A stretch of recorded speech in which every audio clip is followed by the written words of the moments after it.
இந்த புறம்போக்கு நாய் எங்க வீட்டுக்குள்ளேயே இருந்துட்டு என்னென்ன காரியம் எல்லாம் பண்ணிருக்கான். முதல்ல என் தம்பி வாழ்க்கையை கெடுத்திருக்கான். இப்போ என் தங்கச்சி வாழ்க்கையை கெடுக்க பார்த்திருக்கான். இவனெல்லாம் சும்மாவே விட்டுருக்க கூடாது. ஏற்கனவே வெண்ணிலா கிட்ட தப்பா பேசினப்போவே இவனை போலீஸ் ஸ்டேஷன்ல பிடிச்சு கொடுத்து முட்டிக்கு முட்டி தட்டி இருக்கணும். அதை பண்ணாம விட்டோம் பாத்தியா, ஏன் தப்புதான். அப்பவே இவனை ஸ்டேஷன்ல புடிச்சு கொடுத்துருந்தா இந்த அளவுக்கு வந்திருக்குமா? ச்சே, இப்படிதான் இவ்வளவு கேவலமா கீழ்த்தனமா பண்ண தோணுதோ தெரியல. நினைச்சாலே அருவருப்பா இருக்கு. பாவம் சக்தி, எல்லா உண்மையும் தெரிஞ்சோம். ஆனா யார்கிட்டையும் சொல்ல முடியாம எவ்வளவு கஷ்டப்பட்டிருப்பான். எல்லாத்துக்கும் நாங்க தான் காரணம். அவன் சொல்றத காது கொடுத்து கேட்டிருக்கணும். இந்த புறம்போக்கு நாய் சொன்னதை கண்மூடித்தனமா நம்பி என் தம்பியே நாங்க சந்தேகப்பட்டுட்டோம். என் தம்பிக்கு எதிராக எங்களை திருப்பி விட்டுட்டான் புறம்போக்கு பையன். நல்ல வேளை அன்னைக்கு அந்த பாலை நான் குடிச்சேன்.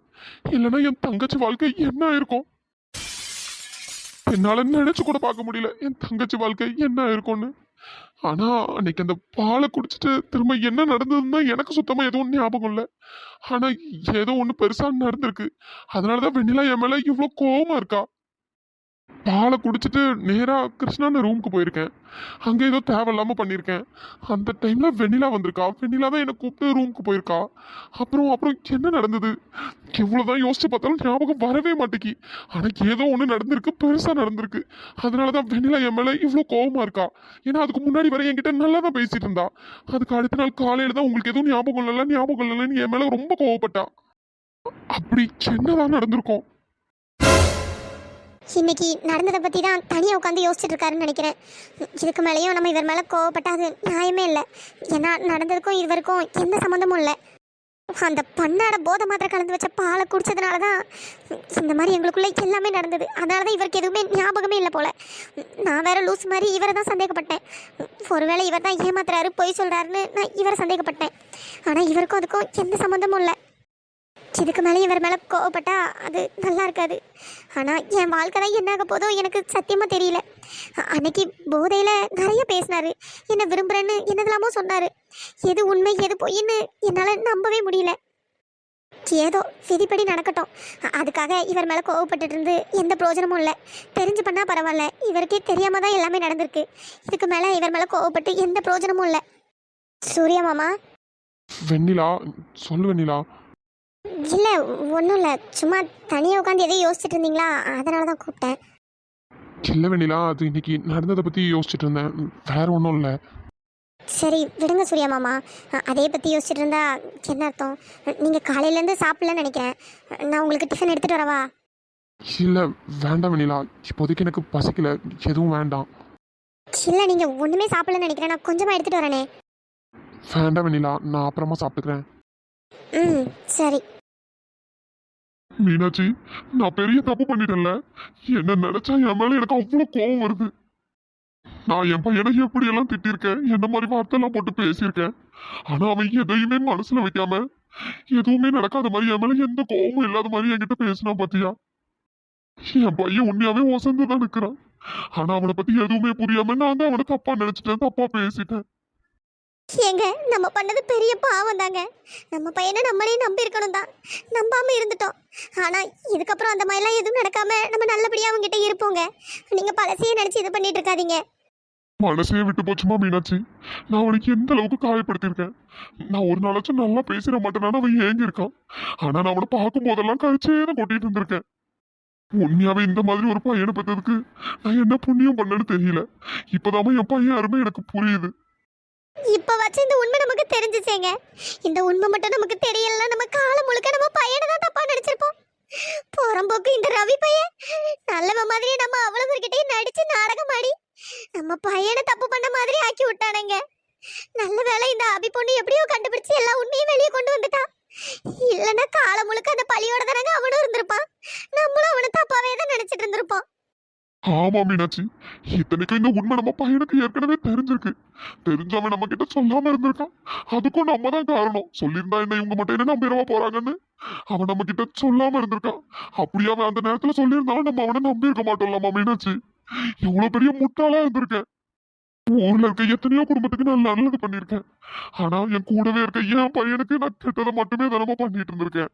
அவன் சொல்றத கூட நான் காது கொடுத்து கேட்காம விட்டுட்டேனுமா. ஏங்க இப்படியே புலம்பிட்டே இருந்தீங்கன்னா காலம் முழுக்க புலம்பிட்டே தான் இருக்கணும். இதுக்கப்புறம் நடக்க வேண்டியதை பாருங்க. நம்மளுக்கு தான் இப்போ எல்லாம் தெரிஞ்சிருச்சுல, நம்ம பையன் எந்த தப்பும் பண்ணலைன்னு தெரிஞ்சிருச்சு. பழசெல்லாம் விடுங்கங்க. இதுக்கப்புறம் அவங்ககிட்ட நல்ல முறையாக பேசி எடுத்துருங்க. ஆமா மீனாட்சி, இதுக்கு முன்னாடி வேணா நான் அவனுக்கு நல்ல அப்பாவா இருக்காம இருந்திருக்கலாம். ஆனா இதுக்கப்புறம் நான் அவனுக்கு நல்ல அப்பாவா தான் இருப்பேன். இது போதுங்க, இது போதும். இந்த வார்த்தையை மட்டும் அவன் கேட்டானா எவ்வளோ சந்தோஷப்படுவான் தெரியுமா? நீங்கள் எப்பவும் போல அவங்ககிட்ட சிரிச்சு எடுத்து நல்ல முறையில் பேசி எடுத்து இருந்தாலும் அவன் ரொம்ப சந்தோஷப்படுவாங்க. எனக்கு புரியுதுமா மீனாட்சி, என் பாசத்துக்காக அவன் எவ்வளவு நாள் ஏங்கியிருக்கான். அந்த புள்ளைய இப்படி தவிக்க விடுதுன்னு நினைக்கும் போது ரொம்ப மனசுக்கு வருத்தமா இருக்குமா. ஆமாங்க, அவனுக்கு சின்ன வயசுலயே என்னை விட அவனுக்கு உங்களை தான் ரொம்ப பிடிக்கும். என்ன பண்றது, விதி அவன் வாழ்க்கையில இப்படி விளையாடிடுச்சு. இந்த மாதிரி ஒரு நல்ல புள்ளைய கஷ்டப்படுத்திட்டேனம்மா. ஏங்க என்னங்க நீங்க திரும்ப திரும்ப அதையே சொல்லிட்டு இருக்கீங்க? நீங்க இந்த மாதிரி வருத்தப்படுறீங்கன்னு தெரிஞ்சாலும் அவன் கஷ்டப்படுவாங்க. நீங்க எல்லாத்தையும் மறந்துருங்க. இதுக்கப்புறம் நல்லபடியா அவன்கிட்ட இருங்க, அதுவே போதும். சரிம்மா. ஐ, பால் பாயாசம், லட்டு, குலோப்ஜாம், என்ன வெண்ணிலா கலக்குறேன். அபி, நான் இப்பதான் உன்னை நினைச்சிட்டே இருந்தேன் தெரியுமா, அதுக்குள்ள நீ ஏன் வந்துட்ட? வெண்ணிலா, எப்படி வெண்ணிலா இவ்வளோ ஐட்டம் பண்ணியிருக்க? அடியே, 4 ஐட்டம் தான் பண்ணியிருக்கேன். அதுக்குள்ள எப்படி இவ்வளோ ஐட்டம் பண்ணியிருக்கேன்னு கேட்குறேன். 4ஆ? 3 தானே இருக்கு. அது எனக்கு கேசரி மட்டும் பண்ணணும், அதுவும் எனக்கு கொஞ்ச நேரத்தில் பண்ணிடுவேன். வெண்ணிலா, இதை பார்த்த உடனே அப்படியே நாக்கு ஊறுது தெரியுமா? எப்படி வெண்ணிலா? அதெல்லாம் அப்படிதாண்டி வெண்ணிலா. சரி, நீ தான் 3 ஐட்டம் பண்ணியிருக்கல, கேசரி நானே பண்ணட்டுமா? பி, எல்லாரும் இன்னைக்கு ரொம்ப சந்தோஷமா இருக்காங்க. சந்தோஷத்தை கெடுக்கிற மாதிரி ஏதாச்சும் ஒன்று பண்ணிடாத, ஓடி போயிரு. என்ன வெண்ணிலா இப்படி பேசுறேன்? நான் பண்றேன், நீ எனக்கு சொல்லி கொடு, நான் அப்படியே பண்ணிடுறேன். ஐயோ வேண்டாம் சாமி, நான் சொல்லி கொடுத்துட்டு லைட்டா மூஞ்ச திருப்புறதுக்குள்ள சீனிக்கு பதிலாக உப்பு போட்டாலும் போடுவேன், வேற கேசரி பவுடருக்கு பதிலாக மிளகாத்தூள் அள்ளி போட்டாலும் போட்டுருவேன். வேண்டாமா? வேண்டாம். இருந்தாலும் வெண்ணிலா ரொம்ப கலாய்க்கிற பாத்துக்க. நீ தான் சொல்லித்தான் தானே சொல்றேன், ஒண்ணுமே சொல்லியும் தர மாட்டேங்கிறேன், அப்புறம் கலாய்க்கவும் செய்றேன். அபி, உனக்கு சொல்லி தந்து நான் டயர்டாக விரும்பலடி. போதும்டி போதும். இதுக்கப்புறம் நீ சமைக்கலாம் ஒன்றும் வேண்டாம். காலம் முழுக்க நானே உனக்கு சமைச்சு போட்டுறேன். என்னது, காலம் முழுக்க நீயே சமைச்சு போட்டுருவியா? ஆமாடி, நானே சமைச்சு போட்டுறேன். இது கூட நல்ல ஐடியாவா தான் இருக்கு. வெண்ணிலா, உனக்கு பேசாம பேரை மாத்திரலாமா? ஏன்டி, ஏன்? இல்ல வெண்ணிலா, உனக்கு வெண்ணிலாங்கிற பேரை விட கிச்சன் குயின்னு பேர் வச்சிடலாம், அதான் உனக்கு நல்லா செட் ஆகும். வெரைட்டியா செய்யற, பேசாம உன கிச்சன் குயின்ல கூப்பிட ஆரம்பிச்சிடலாம். பாத்தியா, நான் உன்னை இப்ப கலாய்ச்சனே, நீ என்ன திரும்பி கலாய்க்கிறல்ல? வெண்ணிலா, நான் உன்னை கலாய்க்கலாம் செய்யல, நான் உண்மையை தான் சொன்னேன். ஃப்ராடு. கிச்சன்ல யாருமே இருக்க மாட்டாங்கன்னு நினைச்சு வந்தேன். இங்கதான் எல்லாரும் இருக்காங்க போலயே. மாமா, உங்களுக்கு ஏதாச்சும் வேணுமா? இல்லம்மா, எதுவும் வேண்டாம். அப்படியா? இல்ல கிச்சனுக்கு வந்திருக்கீங்க, சரி அதான் ஏதாச்சும் வேணுமான்னு கேட்டேன். இல்லம்மா, சும்மாதான். மாமா, போய் தானே சொல்றீங்க, வேற எதுக்கோ தான் நீங்க கிச்சனுக்கு வந்திருக்கீங்க. ஆனா நாங்க கேட்டோன்னே அப்படிலாம் எதுவும் இல்லை, சும்மான்னு சொல்றீங்க. எதுவா இருந்தாலும் சொல்லுங்க. அது ஒண்ணும் இல்லம்மா. மாமா, இப்ப சொல்ல போறீங்களா இல்லனா என் கையால இப்ப உங்களுக்கு நான் காஃபி போட்டு தரவா? அச்சோ, வேண்டாம் தாயி, வேண்டாம். வேண்டாம்ல, அப்ப சொல்லுங்க. அடி பாவி, எல்லாரும் எப்படி பயங்காட்டா பாரு. இவ காஃபிக்கு எல்லாரும் அப்படி பயந்து நடுங்குறாங்க. அது ஒன்றும் இல்லம்மா, சக்திக்கு தேங்காய் பர்ஃபியும் கேரட் அல்வாவும் ரொம்ப பிடிக்கும். சரி, அதான் அதை என் கையாலே செஞ்சு கொடுக்கலான்னு வந்தேன். பாருடா, ஒரே பாச போராட்டமா இருக்கு. மாமா, தேங்காய் பர்ஃபியும் கேரட் அல்வாவும் தானே, நானே செஞ்சிடுறேன். இல்ல வேண்டாம்மா, என் கையால செஞ்சு கொடுக்கலான்னு பார்த்தேன். அவன் சின்ன பிள்ளையா இருக்கும்போது நான் இந்த மாதிரி தேங்காய் பர்ஃபி அடிக்கடி செஞ்சு கொடுப்பேன். அவன் விரும்பி சாப்பிடுவான், அதனாலதான் நானே செஞ்சு கொடுக்கலான்னு வந்தேன். மாமா, இதெல்லாம் என்னால சுத்தமா பொறுத்துக்கவே முடியாது. ஏமா, என்னாச்சு? ஆமா, இந்த வீட்ல நாங்க இத்தனை பேர் இருக்கோம். அது என்ன, உங்க 3ஆவது பையன் சக்திக்கு மட்டும் நீங்க பிடிச்சதெல்லாம் பண்ணி கொடுக்கணும்னு வந்திருக்கீங்க. அப்ப எங்களை பார்த்தா உங்களுக்கு எப்படி தெரியுது? என்னம்மா பேசுற நீ? நான் செஞ்சா அவனுக்கு மட்டுமா செய்வேன், உங்க எல்லாருக்கும் சேர்த்துதாம்மா செய்வேன். மாமா, இருந்தாலும் அப்பாவும் பிள்ளையும் கொஞ்சம் ஓவரா தான் போறீங்க. அவன் என்னடானா அப்பா பாசத்துல அப்படியே பொங்கி எழுந்துட்டு இருக்கான். நீங்க என்னடானா பையன் பாசத்துல பையனுக்கு இது பிடிக்கும் அது பிடிக்கும் ஒன்னொன்னா செய்யறதுக்கு கிச்சனுக்கே வந்துட்டீங்க. இதெல்லாம் சத்தியமா என்னால பார்த்துட்டு இருக்க முடியாது.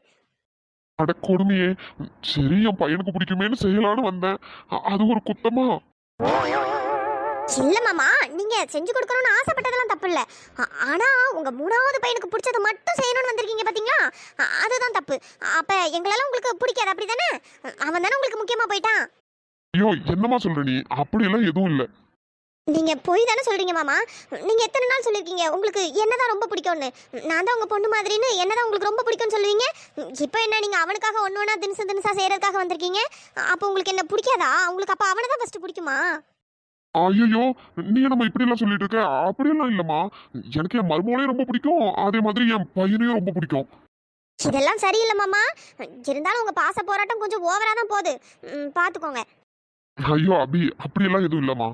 உன்னை போய் யாருக்காவது பிடிக்காம இருக்குமா? உன்னாலதான் இப்ப இந்த குடும்பமே ரொம்ப சந்தோஷமா இருக்கு. என் பையனை நான் இத்தனை வருஷமா நான் தப்பா நினைச்சிட்டு இருந்தேன். அது எல்லாத்தையுமே நீதாம்மா எனக்கு புரிய வச்சிருக்க. உன்னை போய் எனக்கு பிடிக்காம இருக்குமா? நீ எத்தனையோ நாள் என்கிட்ட சொல்லியிருக்க, அவன்கிட்ட பேசுங்க மாமா, அவன் எந்த தப்பும் பண்ணல, உங்களுக்கே புரியும் அப்படின்னு நீ எத்தனையோ நாள் சொல்லியிருக்க. அப்ப கூட நான் நம்பலம்மா. நீ ஏதோ சும்மா சொல்ற அப்படின்னு தான் நினைச்சேன். இப்பதாம்மா எனக்கு எல்லாமே புரியுது, என் பையன் எந்த தப்பும் பண்ணலன்னு. அந்த உண்மையை எல்லாருக்கு முன்னாடியும் கொண்டு வந்ததே நீ தானம்மா.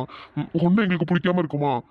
ஐயோ மாமா, நான் சும்மா விளையாட்டுக்கு தான் பேசினேன். நீங்க என்ன அதுக்குள்ள ரொம்ப சென்டிமெண்ட் ஆயிட்டீங்க? அப்படி இல்லம்மா, நீ விளையாட்டுக்கு தான் சொல்றேன்னு எனக்கு தெரியும். இருந்தாலும் உன்கிட்ட சொல்லணும்னு தோணுச்சு. உனக்கு எப்படி நன்றி சொல்றதுன்னு எனக்கு தெரியலம்மா. எனக்கு உண்மையாவே அவ்வளவு சந்தோஷமா இருக்கு. ஐயோ என்ன மாமா பெரிய பெரிய வார்த்தையெல்லாம் சொல்லிட்டு இருக்கீங்க? அப்படியெல்லாம் எதுவும் இல்லை. உங்களுக்கு என்ன இப்போ தேங்காய் பர்ஃபி தானே செய்யணும்? தாராளமாக செய்யுங்க. ஆனால் எங்கள் எல்லாருக்கும் சேர்த்தே செய்யுங்க. உங்கள் பையனுக்கு மட்டும் தனியாக பண்ணீங்கன்னு வச்சுக்கோங்களேன், நான் சண்டைக்கு வந்துடுவேன். அபிமா, உனக்கு இல்லாததா? உங்க எல்லாருக்கும் சேர்த்து தான் செய்வேன். அப்படியா? சரி, அப்போ நீங்கள் தாராளமாக செய்யுங்க. வெண்ணிலா பாத்தியா, நம்ம மாமா தேங்காய் பர்ஃபி செய்ய போகிறாங்களாம். சரி, அவங்க செய்யட்டும், நம்ம ஓரமாக நின்று பார்க்கலாம். சரி வெண்ணிலா. வெண்ணிலா, தேங்காய் சுகர் எல்லாம் எங்கம்மா இருக்கு? இருங்க மாமா, எல்லாத்தையுமே எடுத்து வைக்கிறேன். பரவாயில்லம்மா, நீ எங்க இருக்குன்னு சொல்லு, நான் எடுத்துக்கிறேன். எல்லாமே அந்த செல்ஃபில் தான் இருக்கு மாமா. சரிம்மா. இது உண்மையாவே கனவா இல்லை நிஜமா? நான் கூட ஏதோ மாமா சும்மா சொல்றாங்கன்னு நினைச்சேன். என்ன இவ்வளோ அழகா பண்ணிட்டு இருக்காங்க? ஆமா அபி, நானே அப்படியே ஷாக் ஆகி போய் நிற்கிறேன். இவங்களுக்கு இதெல்லாம் பண்ண தெரியுமா? வெண்ணிலா, போற போக்க பார்த்தா மாமா ஒன்றை விட சூப்பரா சமைப்பாங்க போல. ஐயோ அபி, அப்படிதான் போல. ஆமா, இவங்களுக்கு எப்படி சமைக்க தெரியும்? தெரியலையே. சரி, கேட்டுருவோம். அங்கிள், எனக்கு ஒரு சந்தேகம். சொல்லுமா, என்ன சந்தேகம்? இல்ல அங்கிள், அன்னைக்கு என்னடானா நீங்க சூப்பரா காஃபி போட்டீங்க. இப்போ என்னடானா தேங்காய் பர்ஃபி, கேரட் அல்வாலாம் செம்மையா செஞ்சுட்டு இருக்கீங்க. அது எப்படி? உங்களுக்கு எப்படி சமைக்க தெரியும்? அதுவாமா, எனக்கு ஒரு 20 வயசுலயே ஓரளவு சமைக்க தெரியும். அதுக்கப்புறம் உங்க அத்தையை கல்யாணம் பண்ணிட்டு வந்ததுக்கு அப்புறம் நல்லாவே சமைக்க பழகிட்டேன். என்ன அங்கிள் சொல்றீங்க? ஆமாமா, உங்க அத்தைக்கு சுத்தமா சமைக்க தெரியாது. ஐயோ, அவ சமைச்சத வாயில வச்சுன்னு வச்சுக்கீங்க, வைக்க முடியாது. ரொம்ப மோசமா இருக்கும். அதனால நான் தான் ஆரம்பத்துல சமைச்சிட்டு இருந்தேன். என்னது, அத்தைக்கு சமைக்கவே தெரியாதா? ஓ, அதனாலதான் உங்க கிச்சன் பக்கம் வர்றதே இல்லையா? ஐயோ ஆமாமா, அவளுக்கு ஒரு காஃபி கூட ஒழுங்கா போட தெரியாது. அவங்க வீட்டுல அவளை ரொம்ப செல்லமா வளர்த்துட்டாங்க. ஒத்தைக்கு ஒரு பிள்ளையா, அதனால ரொம்ப செல்லமா வளர்த்துட்டாங்க. அப்படியா? ஆமா, நீங்க லவ் மேரேஜா இல்ல அரேஞ்ச் மேரேஜா? நாங்க லவ் மேரேஜ் தான். என்னது, லவ் மேரேஜா? ஆமாமா, நாங்க 2 பேருமே லவ் பண்ணி தான் கல்யாணம் பண்ணிக்கிட்டோம். எங்க வீட்லயுமே எங்க லவ்க்கு ஒத்துக்கல, அவங்க வீட்லயும் ஒத்துக்கல. 2 பேரும் ஓடி வந்து தான் கல்யாணம் பண்ணிக்கிட்டோம். என்ன அங்கிள் சொல்றீங்க? நம்பவே முடியல தெரியுமா? அப்பவே ஓடி வந்து கல்யாணம் பண்ணிக்கிட்டீங்களா? ஆமாமா, எங்க வீட்ல நான் ஒரு பையன் தான். ஆனா 2 பேருக்கும் ஜாதி வேற வேற, அதனால ஒத்துக்கல. அதனால 2 பேரும் ஓடி வந்துட்டோம். மீனாட்சி வீட்ல அவளுக்கு 2 அண்ணன், அவ ஒரே ஒரு பொண்ணு. அவங்க வீட்லயும் எங்களை ஏத்துக்கல. அவளா எப்பவாச்சும் பார்த்து போய் பேசினா கூட யாருமே கண்டுக்கல. நாங்க கல்யாணம் பண்ண புதுசுல ஒரு சின்ன வீட்டில் தான் இருந்தோம். அப்புறம் அப்படியே கொஞ்சம் கொஞ்சமா படிப்படியா முன்னேறி தான் இந்த அளவுக்கு வந்தோம். அப்புறம் நாங்க கல்யாணம் பண்ணி ஒரு 5-6 வருஷம் கழிச்சு மீனாட்சியோட அண்ணன், அதான் மூர்த்தி, அதான் நம்ம வீட்டில் இருக்காங்கல்ல, அதுதான் மீனாட்சியோட 2வது அண்ணன். அப்போ அவங்களுக்கு சரியா வேலை எதுவும் இல்லை. அப்போ என் கூட தான் சேர்ந்து வேலைக்கு வந்தாங்க. அதுக்கப்புறம் தான் அவங்களுக்கு கல்யாணமே ஆச்சு. ஸோ அதனால அப்படியே நம்மளோடவே இருந்துட்டாங்க. ஓ அப்படியா? அப்ப அது இவங்களோட 2வது அண்ணாவா? அப்ப மூத்த அண்ணா? அவங்கெல்லாம் எங்க இருக்காங்க, என்ன பண்றாங்க, எதுவுமே தெரியலமா. இவங்க மட்டும் நடுவுல பேசிக்கிட்டாங்க. அதனால அப்படியே எங்களோடவே இருந்துட்டாங்க. சரி அங்கிள். அப்பெல்லாம் உங்க அத்தைக்கு சுத்தமா சமைக்க தெரியாது. அதனாலதான் எல்லாமே நானே கத்துக்கிட்டேன்.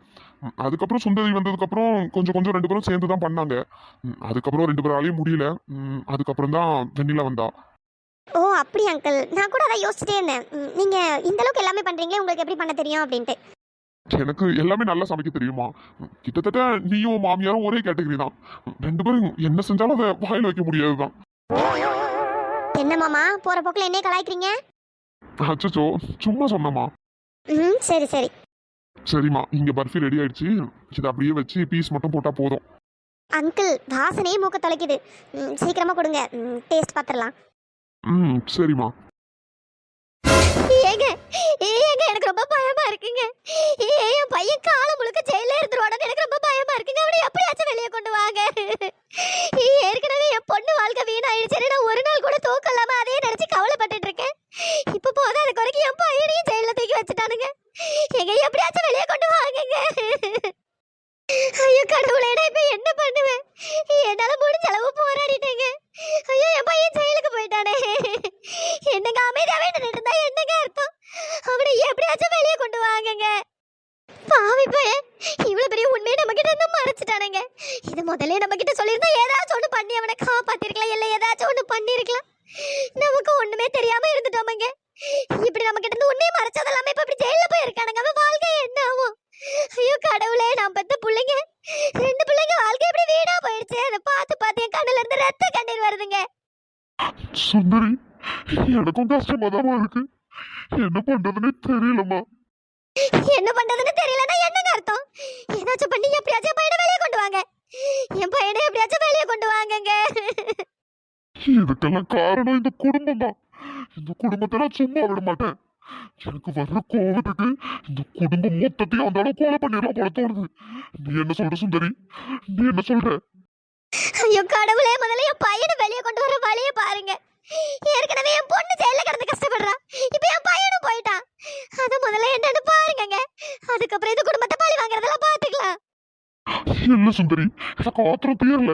எனக்கு வர்ற ஆத்திரத்துக்கு இந்த குடும்பம் மொத்தத்தையும் கொலை பண்ணிடலாம் போல ஆத்திரமா வருது. கடவுளே, நான் என்ன பண்ணுவேன் இப்போ? ஏங்க ஏதாச்சும் ஏடா குடமா பண்ணி நீங்களும் மாட்டிக்காதீங்க. எனக்கு இப்ப இருக்கிறது நீங்க மட்டும்தான். ஏதாச்சும் ஒரு பிரச்சனையா நீங்களும் ஜெயிலுக்கு போயிட்டீங்கன்னா என் நிலைமை என்னங்க ஆகும்? கடவுளே, இப்ப எப்படியாச்சும் என் பையனையும் பொண்ணையும் வெளியே கொண்டு வரதுக்கு வழியை பாருங்க. யாரையாச்சும் ஒருத்தரையாச்சும் வெளியே கொண்டு வாங்கங்க. சுந்தரி, ஆளுவாத. நானும் என்ன பண்ணல எது பண்ணாலும் பார்த்துட்டு தான் இருக்கேன். இப்படிதாங்க பிரீத்தி விஷயத்துல ஒண்ணுமே பண்ண முடியாத அளவுக்கு நின்னோம். இப்ப அடுத்தது என் பையன். ஐயோ கடவுளே, ஏதாச்சும் பண்ணுங்க. ஏதாச்சும் பண்ணி நம்ம பிள்ளைங்களை வெளியே எடுங்க. சுந்தரி, நீ அழுவாத, நான் பாக்குறேன். மாமா சும்மா சொல்லக்கூடாது. தேங்காய் பர்ஃபி அப்புறம் கேரட் அல்வா ரெண்டுமே அடி போலி சூப்பரா இருந்தது. தேங்க்ஸ் மாபி. மாமா சூப்பரா செஞ்சிருக்கீங்க, டேஸ்டா இருக்கு. ரொம்ப சந்தோஷமா வெண்ணிலா. அங்கிள் இது என்ன கையில தனியா சின்ன பவுல்ல பிளேட்ல எல்லாமே வச்சிருக்கீங்க? இது என் பையனுக்கு எடுத்துட்டு போறேன். பாரா, உங்க பையனுக்கு மட்டும் ஸ்பெஷலா எடுத்து கொண்டு போய் கொடுக்குறீங்களா? என்னம்மா நீ உங்க எல்லாருக்கும் அங்க வச்சிருக்கேன் பாருங்க, நிறைய இருக்கு. இது நானே என் கையால கொடுக்கணும்னு ஆசைப்பட்டேன், அதனாலதான். ஓ அப்படியா, சரி அங்கிள், அப்ப நீங்களே போய் கொடுத்துருங்க. சரிம்மா. அபி, அச்சோ, அப்பாவும் இங்கதான் இருக்கிறாரா? பாரா, கரெக்டா வந்திருக்கீங்க போல. வாங்க சார் வாங்க, உங்களுக்காக தான் வெயிட் பண்ணிட்டு இருக்கோம். என்னது, எனக்காக வெயிட் பண்ணிட்டு இருக்கீங்களா? ஆமா சக்தி, உங்களுக்காக தான் எல்லாரும் வெயிட் பண்ணிட்டு இருக்கோம். அதுவும் முக்கியமான ஒருத்தங்க உங்களுக்காக தான் வெயிட் பண்ணிட்டு இருக்காங்க. என்ன 2 பேரும் கலாய்க்கிறீங்களா என்ன? அச்சச்சோ, உங்களை போய் கலாய்க்க முடியுமா? உங்களை கலாய்ச்சாதான் உங்க டாடி சண்டைக்கு வந்துருவாங்களே. பிசாசு, என்னடி பேசிட்டு இருக்க? ஒண்ணும் இல்ல. சக்தி, அப்பா இங்க வாப்பா. சரிப்பா. அப்பா, சக்தி, உனக்கு தேங்காய் பர்ஃபி கேரட் அல்வானா ரொம்ப பிடிக்கும்ல. சின்ன வயசுல நீ விரும்பி சாப்பிடுவல்ல, உனக்காக தான் செஞ்சேன்ப்பா. அப்பா, என்ன சொல்றீங்க? எனக்காக செஞ்சீங்களா? ஆமாப்பா, உனக்காக தான் செஞ்சேன். இந்தாப்பா சாப்பிடுப்பா, இது எல்லாமே உனக்கு தான்.